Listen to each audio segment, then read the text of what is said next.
Au nom du Père et du Fils et du Saint-Esprit. Amen. Grande joie d'être là avec toi en ce dimanche 11 septembre. Et nous sommes au 24e dimanche de temps ordinaire. Et une grande joie parce que nous célébrons Jésus vivant, Jésus ressuscité. Et nous tous, nous devons faire cette expérience que Jésus il est vivant. Non pas seulement une fois, mais plusieurs fois pendant toute notre vie.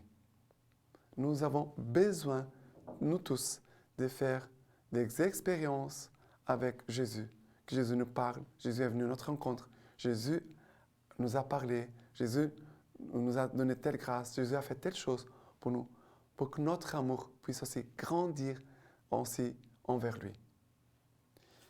Mais gardons toujours la foi parce qu'il est là avec nous toujours. La première lecture d'aujourd'hui, c'est Exode chapitre 32, à partir du verset 7. Le Seigneur dit alors à Moïse, « Allons, descends car ton peuple que tu as fait monter du pays d'Égypte s'est perverti. Ils n'ont pas tardé à s'écarter de la voie que je leur avais prescrite. Ils se sont fabriqués un veau en métal fondu et se sont prosternés devant lui. Ils lui ont offert des sacrifices et ils ont dit, « Voici ton Dieu, Israël, qui t'a fait monter du pays d'Égypte. » Le Seigneur dit à Moïse, « J'ai vu ce peuple. C'est un peuple à la nuque raide. Maintenant, laisse-moi. Ma colère va s'enflammer contre eux et je les exterminerai. Mais de toi, je ferai une grande nation. » Moïse s'efforça d'apaiser le Seigneur son Dieu et dit, « Pourquoi, Seigneur, ta colère s'enflammerait-elle contre ton peuple que tu as fait sortir d'Égypte par ta grande force et par ta main puissante? »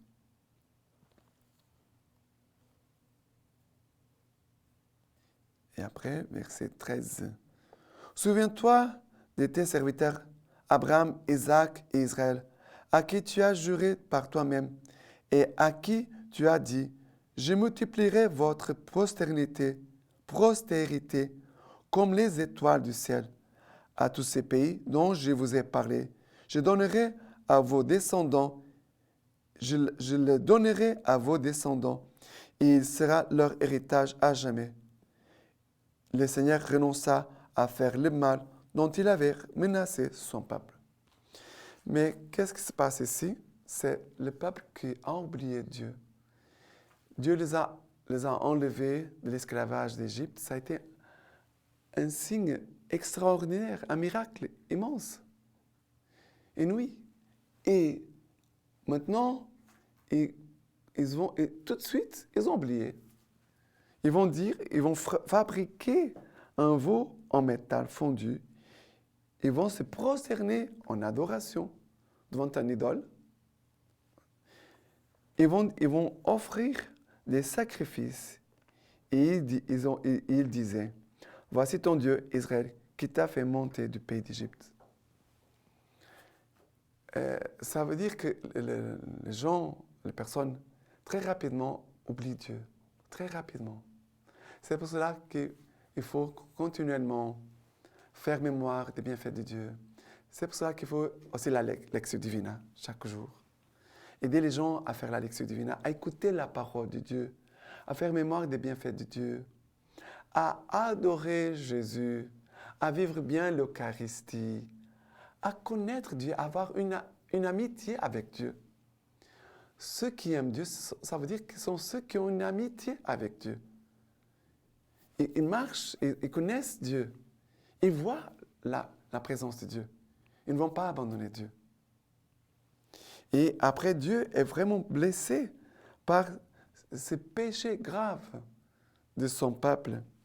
Et à ce moment-là, Dieu disait, « Maintenant laisse-moi, ma colère va s'enflammer contre eux et je les exterminerai. » Et ici, qu'est-ce qui se passe?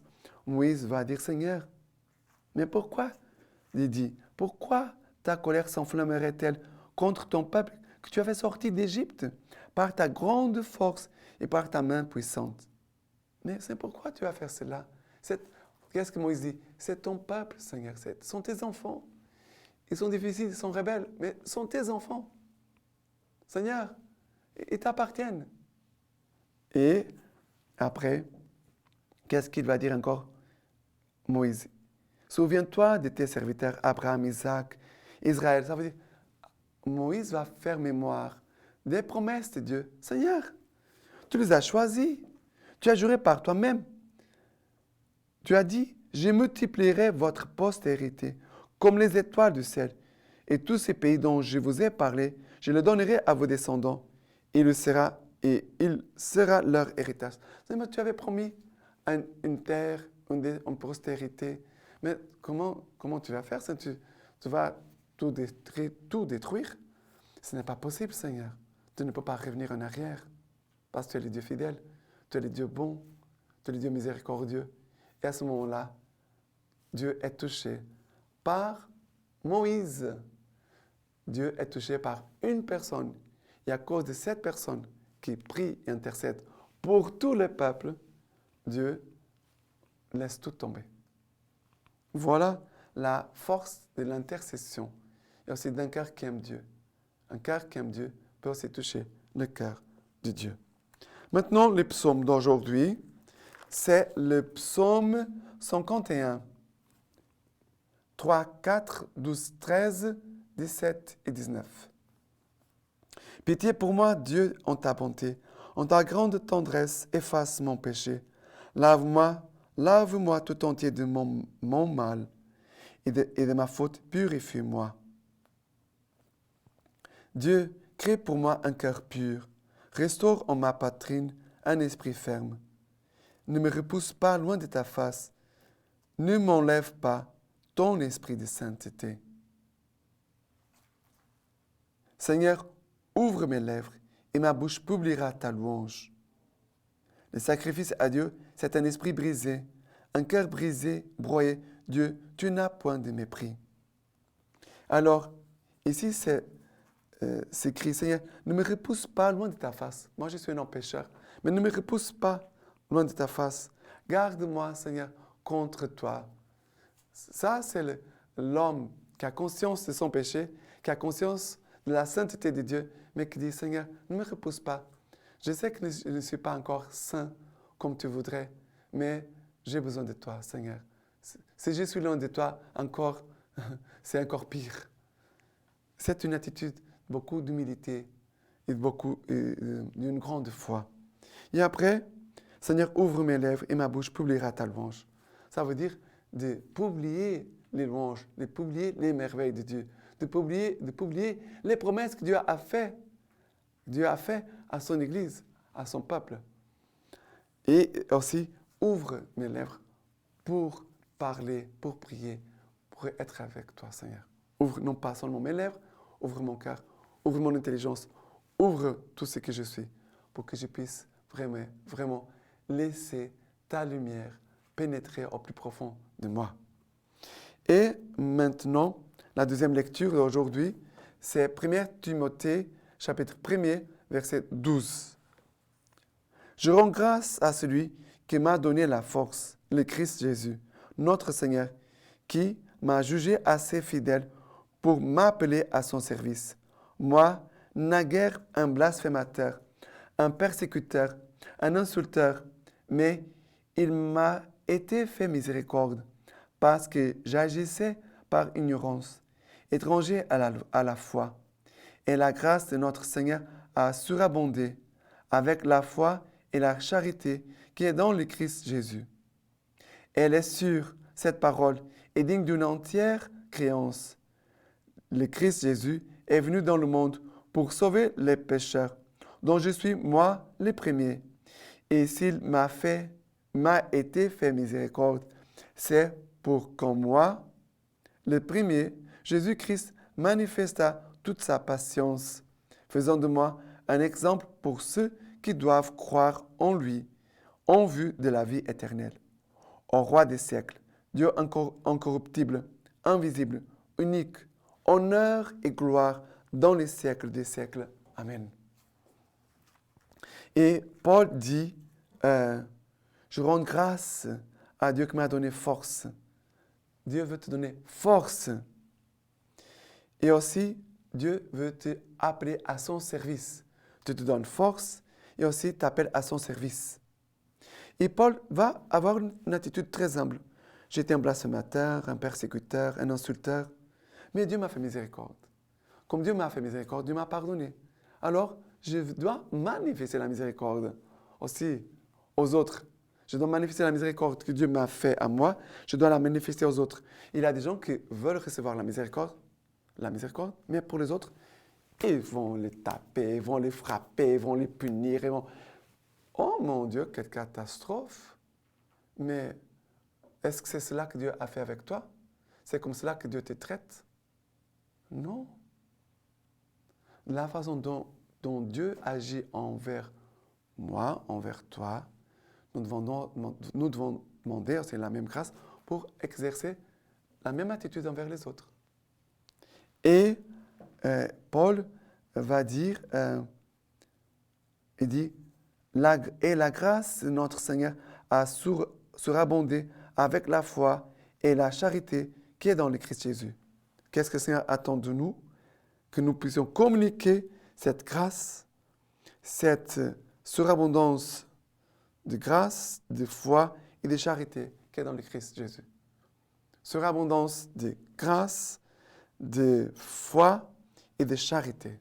C'est comme cela que nous devons vivre pour plaire à Dieu. Et maintenant, l'évangile d'aujourd'hui, c'est Luc chapitre 15, à partir du verset 1. Cependant, tous les publicains et les pécheurs s'approchaient de lui pour l'entendre. Et les pharisiens et les scribes de murmurer. Cet homme, disait-il, fait bon accueil aux pécheurs et mange avec eux. Il leur dit alors cette parabole. Lequel d'entre vous, s'il a 100 brebis et vient à en perdre une, n'abandonne les 99 autres dans les déserts pour s'en aller après celle qui est perdue jusqu'à ce qu'il l'ait retrouvée? Et quand il l'a retrouvée, il la met tout joyeux sur ses épaules et de retour chez lui, il assemble amis et voisins. Il leur dit, « Réjouissez-vous avec moi, car je l'ai retrouvée, ma brebis, qui était perdue. C'est ainsi, je vous l'ai dit, qu'il y aura plus de joie dans le ciel pour un seul pécheur qui se répand que pour 99 justes qui n'ont pas besoin de repentir. Ou bien, quelle est la femme qui, si elle a 10 drachmes et vient à en perdre une, n'allume une lampe, ne balaye la maison et ne cherche avec soin jusqu'à ce qu'elle l'ait retrouvée? Et quand elle l'a retrouvée, elle assemble amis et voisines et leur dit, « Réjouissez-vous avec moi, car je l'ai retrouvée, la drachme que j'avais perdue. » C'est ainsi, je vous le dis, qu'il naît de la joie devant les anges de Dieu pour un seul pécheur qui se répand.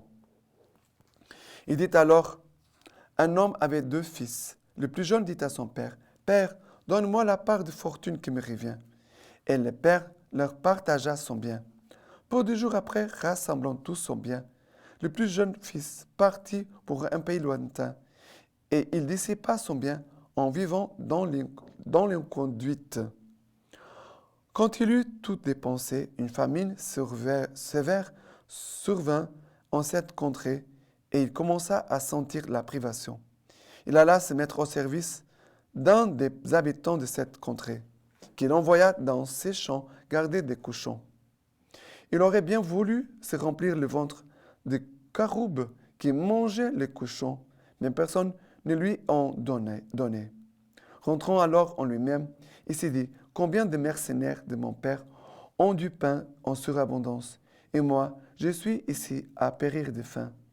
Je veux partir, aller vers mon père et lui dire, « Père, j'ai péché contre le ciel et envers toi. Je ne mérite plus d'être appelé ton fils.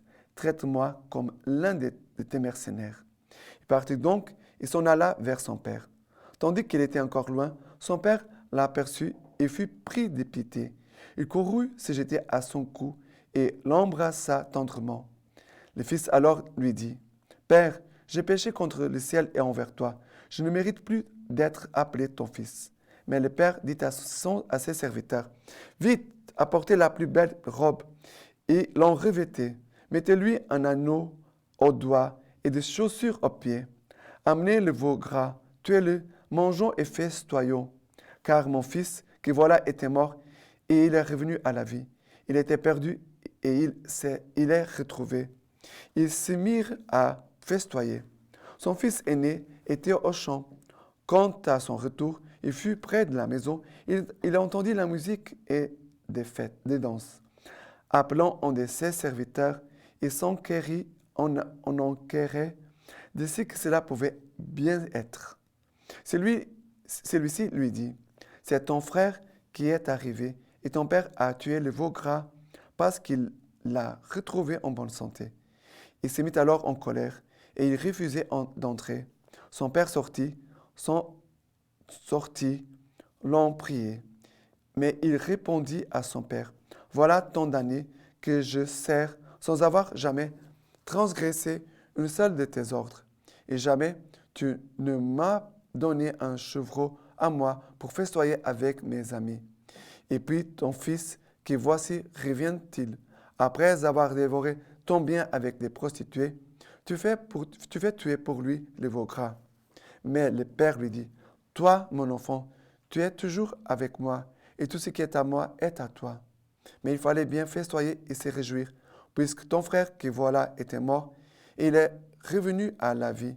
Il était perdu et il s'est retrouvé. » Qu'est-ce qui se passe ici? Ce sont des paraboles de la miséricorde de Dieu. Dieu fait miséricorde en allant chercher la brebis perdue. C'est Jésus, c'est l'Église qui vient chercher la brebis perdue. Nous, les prêtres, nous devons aller chercher la brebis perdue. La drachme perdue aussi, c'est dans le même sens. Un chrétien qui se perd, on doit aller les chercher. On doit les faire revenir à la maison paternelle. Ça veut dire l'Église. Il y a aussi ces deux enfants, les plus jeunes, les plus grands, mais les deux ne connaissaient pas le Père qu'ils avaient. Un Père riche en miséricorde.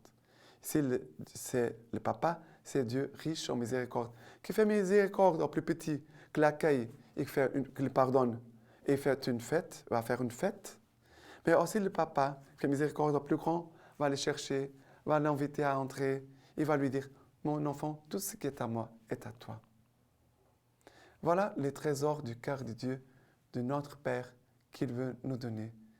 De cette joie du pardon, la joie de revenir à l'Église, mais aussi la joie aussi de faire miséricorde aux frères et sœurs.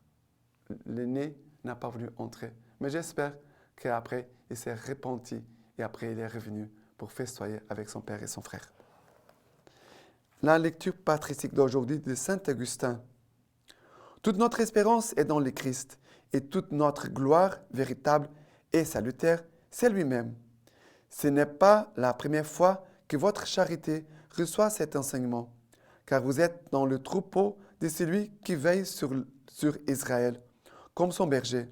Mais parce qu'il y a des pasteurs qui veulent recevoir le nom alors qu'ils ne veulent pas remplir l'office de pasteur, rappelons ce qui leur est dit par les prophètes Ézéchiel. Écoutons avec attention. Quant à nous, écoutons avec crainte. La parole du Seigneur me fut adressée. Fils d'homme, prophétise sur les pasteurs d'Israël et parle-leur. Et après, ici, sont les mauvais pasteurs à qui Ézéchiel est envoyé. Il dit ainsi à la fin, « Beaucoup sont chrétiens sans être évêques. Ils arrivent à Dieu par un chemin peut-être plus facile. Ils marchent sans doute avec une allure d'autant plus dégagée qu'ils portent un moindre fardeau. Quant à nous, nous sommes chrétiens et nous devrons donc rendre compte à Dieu de notre propre vie. Mais nous sommes en outre évêques et nous devons donc rendre compte à Dieu de notre gestion. » Et maintenant, je vous laisse la bénédiction par les mains toutes pures de la Vierge Marie. Que Dieu Tout-Puissant vous bénisse et vous garde, le Père, le Fils et le Saint-Esprit. Amen.